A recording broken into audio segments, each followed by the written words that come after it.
The office burst open, and 10 shrieking, growling, barking, man-like hell-spawn were in the office, spraying greenish fluid. The soldiers screamed as the viscous fluid began eating into their flesh. 5 who weren't hit in the initial volley scrambled for their weapons, but 2 of them were doubled up in agony before they reached the rack. A third was hit before he could bring his weapon to bear. The 4th was hit by 3 streams, and his fingers spasmed on the trigger of his flechette rifle, spraying miniature darts into one of the raiders. Simultaneously, 20 raiders burst into the barracks. The weapons of the off-duty soldiers were locked in racks. The slaughter was one-sided. In less than a minute, the 56 soldiers of the Lord who manned the outpost were dead. The master commanding the raid ordered all interior surfaces of the office to be sprayed with acid from the weapons, then had the building burned down. The few helix traces left should prove impossible to find.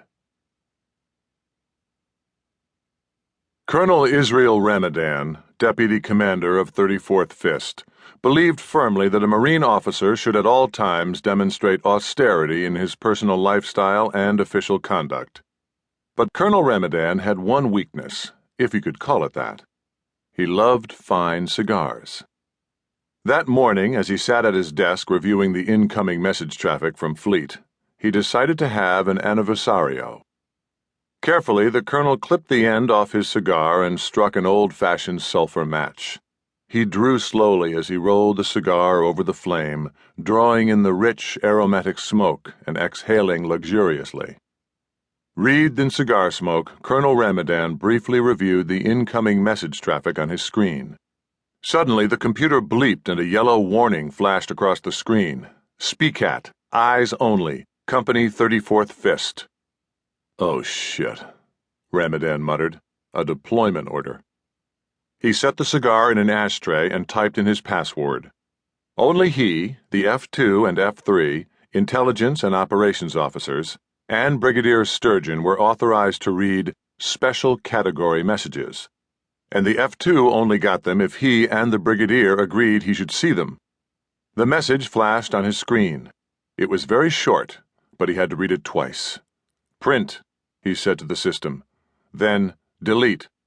The hard copy would suffice to execute the order. Get me the Brigadier, he ordered the computer system. The screen went blank for an instant, and then Brigadier Ted Sturgeon's face appeared. Sir, I've got to see you right away. Message from Fleet. Come, Sturgeon replied. Colonel Ramadan rushed from his office so quickly he left the anniversario smoldering in the ashtray. Look at this goddamn thing, Ramadan raged. Sturgeon glanced briefly at the paper.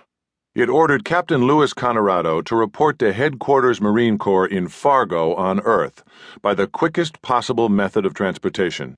Nothing else, just a fun citation to pay for his transportation.